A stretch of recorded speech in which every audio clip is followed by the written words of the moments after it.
में जो भी अभ्यर्थियों को भी समस्याएं हुई, उन सबको ध्यान में रखते हुए हम लोगों ने कुछ सुधार और कुछ परिवर्तन किए हैं। इसमें पहला सुधार तो ये हुआ कि जो परीक्षा 2 दिन हो रही थी पहले, उस परीक्षा को हम लोगों ने एक ही दिन कर दिया ताकि लोगों को अनावश्यक एक दिन नाइट हॉल्ट यहाँ न करना पड़े। काफ़ी लोगों को पिछले बार कठिनाई हुई थी इसके कारण से, तो एक ही दिन की परीक्षा हम लोगों ने बना दिया है। इसीलिए हम लोगों ने वो जो क्वालिफाइंग वाला जो क्वेश्चन है वो घटा करके उसको हम लोगों को 30 कर दिया है और 30 इसी में जोड़ दिया है। मतलब अब टोटल क्वेश्चंस हो जाएंगे 150,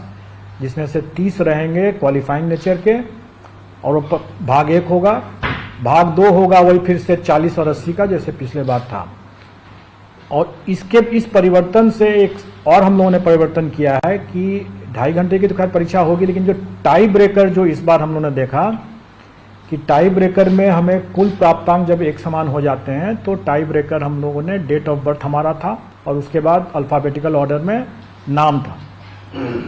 तो इस बार हम लोगों ने इसमें थोड़ा सा परिवर्तन किया है और टाई ब्रेकर इस तरह से रहेगा कि चूंकि भाषा वाला तो 30 नंबर वैसे भी क्वालिफाइंग नेचर का मेधा में नहीं जुट रहा है, इसलिए टोटल फुल मार्क्स तो 120 नंबर ही होंगे जो भाग 2 और भाग 3 को जोड़ करके होगा। उसके बाद जब इसमें जब टाई हो जाएगा तो फिर हम मेन पेपर का जो प्राप्तांक होगा भाग 3 का जो होगा उसका जिसका ज़्यादा होगा उससे हम वो टाई ब्रेकर बनाएंगे। और अगर वो भी अगर बराबर हो गया तो फिर दूसरा टाई ब्रेकर फिर बनेगा जो भाषा जो क्वालिफाइंग नेचर का है उसमें जिसको ज़्यादा नंबर आएगा वो सेकंड टाई ब्रेकर पॉइंट बनेगा। और उसके बाद फिर तब डेट ऑफ बर्थ और तब फिर अल्फाबेटिकल ऑर्डर में नाम।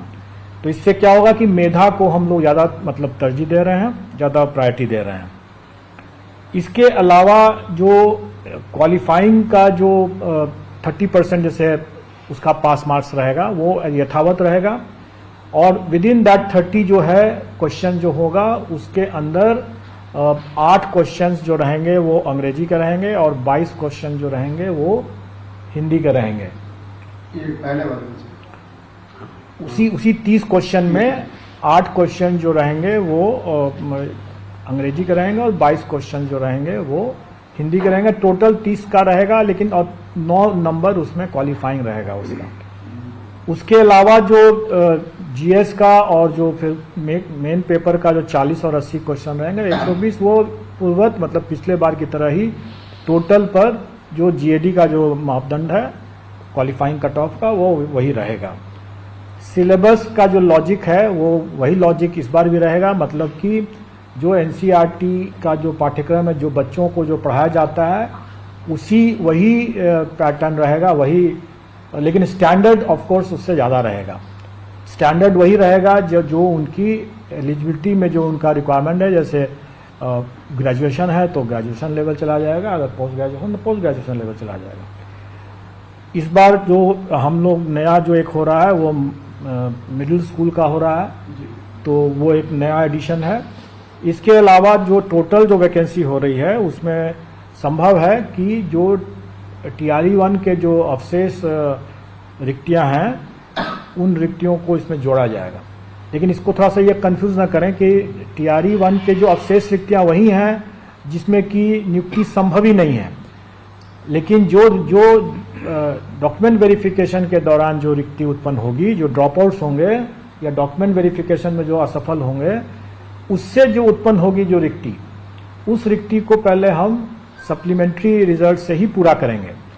और अगर नहीं कैंडिडेट मिलेगा तभी वो रिक्ति जो है वो राउंड 2 में जाएगा, मतलब टीआरई 2 में तभी जाएगा। तो दोनों तरह की रिक्ति है, लेकिन उसके बावजूद भी आप लोगों ने देखा ही होगा कि चूंकि एसटीईटी की परीक्षा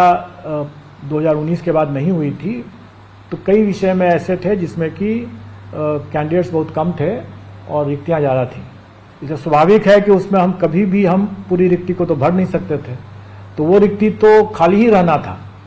तो वो रिक्ति जब खाली है तो वो रिक्ति टीआरई 2 में आ जाने की संभावना है और उसमें जब जैसे ही शिक्षा विभाग हमें बताएगा वैसे ही हम लोग इसको भी जोड़ देंगे। तो हमारे विज्ञापन में भी ये रहता ही है शर्त कि ये घट बढ़ सकता है, उसी हिसाब से रहेगा।